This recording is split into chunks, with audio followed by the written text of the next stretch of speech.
గార్లదిన్నె దగ్గర జరిగినటువంటి ఆటో ప్రమాదంలో దాదాపు జిల్లాకు సంబంధించినటువంటి 8 మంది చనిపోవడం అనేటువంటిది ఎంతో బాధాకరమైన విషయం.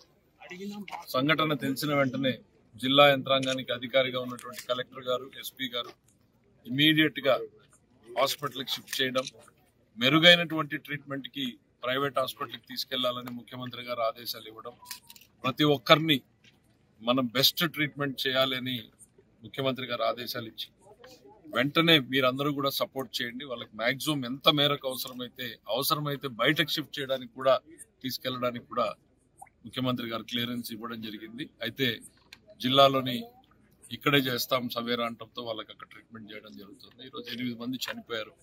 ప్రతి కుటుంబాన్ని కూడా మాట్లాడించడం జరిగింది. తల్లిని కోల్పోయి, తండ్రిని కోల్పోయి, ఒక 2 కుటుంబాల్లో తల్లి తండ్రిని ఇద్దరూ కోల్పోయినటువంటి పిల్లలు ఉన్నారు.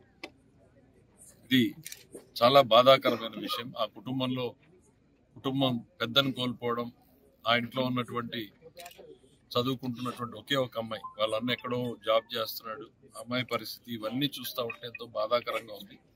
వాళ్ళకు జరిగినటువంటి నష్టాన్ని, కష్టాన్ని పూర్తి చేయలేకపోయినా ఈ ప్రభుత్వం మీకు అండగా ఉంది అంటూ భరోసాని ఇవ్వడానికి ఈరోజు జిల్లా యంత్రాంగం మొత్తం కదిలొచ్చింది. హాస్పిటల్లో కూడా కలెక్టర్ గారు, ఎస్పీ గారు నిన్న 2 సార్లు, రాత్రి మళ్లీ పొద్దున ఇవాళ మధ్యాహ్నం వరకు పోవడం, 2 మంత్రులు కూడా హాస్పిటల్ని సూపర్వైజ్ చేసుకోవడం, ఇక్కడికి నేను రావడం జరిగింది. కుటుంబంలోని బాధితులందరికీ కూడా గతంలో ఎన్నడూ కూడా లేనటువంటి విధంగా వెంటనే నెక్స్ట్ డేకి వాళ్ళందరికీ 5 లక్షలు ఒక్కొక్క చనిపోయిన ప్రతి ఒక్కరికి, అంటే 2 చనిపోయిన దగ్గర 10 లక్షల రూపాయలు, ప్రతి కుటుంబానికి కూడా చనిపోయినటువంటి వాళ్ళకి 5 లక్షల రూపాయలు ఎక్స్గ్రేషియా ఇవ్వడం జరిగింది. వాళ్ళకి చెక్కులు హ్యాండ్ ఓవర్ చేయడం జరిగింది. వాళ్ళ పిల్లలు ఎవరైతే, కొంతమంది ట్రైనింగ్ తీసుకుంటాం ఇంకా అంటున్నారు, కొంతమంది జాబ్ చేస్తామంటున్నారు, డిఎస్సి కోచింగ్కి వెళ్తామంటున్నారు. కోచింగ్కి వెళ్లే వాళ్ళకి కూడా ప్రభుత్వ ఖర్చులతోనే వాళ్ళని సపోర్ట్ చేస్తామని చెప్పడం జరిగింది. మరి ఇంకా కొద్దిమంది చిన్న పిల్లలు ఉన్నారు, సో వాళ్ళకి డిగ్రీకి కూడా ప్రభుత్వం సపోర్ట్ చేస్తామని చెప్పడం జరిగింది.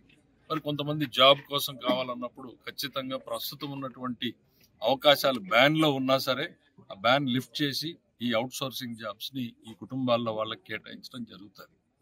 వాళ్ళని కూడా కార్యక్రమాలన్నీ అయిన తర్వాత మళ్ళీ జిల్లా యంత్రాంగం వాళ్ళందరినీ కూడా ఒకసారి కాంటాక్ట్ చేసి వాళ్ళ నిర్ణయం ప్రకారం వాళ్ళకి సపోర్ట్ చేయడానికి ఈ ప్రభుత్వం సిద్ధంగా ఉంది.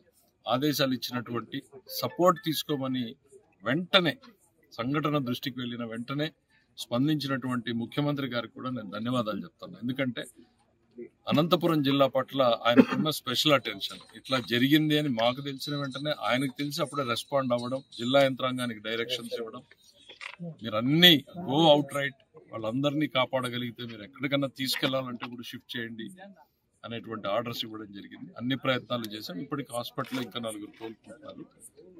ఈ మృతుల కుటుంబాలకి బాసటగా ప్రభుత్వం ఉంటుంది. ఆ నమ్మకాన్ని ఇవ్వడం కోసమే ఈరోజు మేమందరం కూడా రావడం జరిగింది.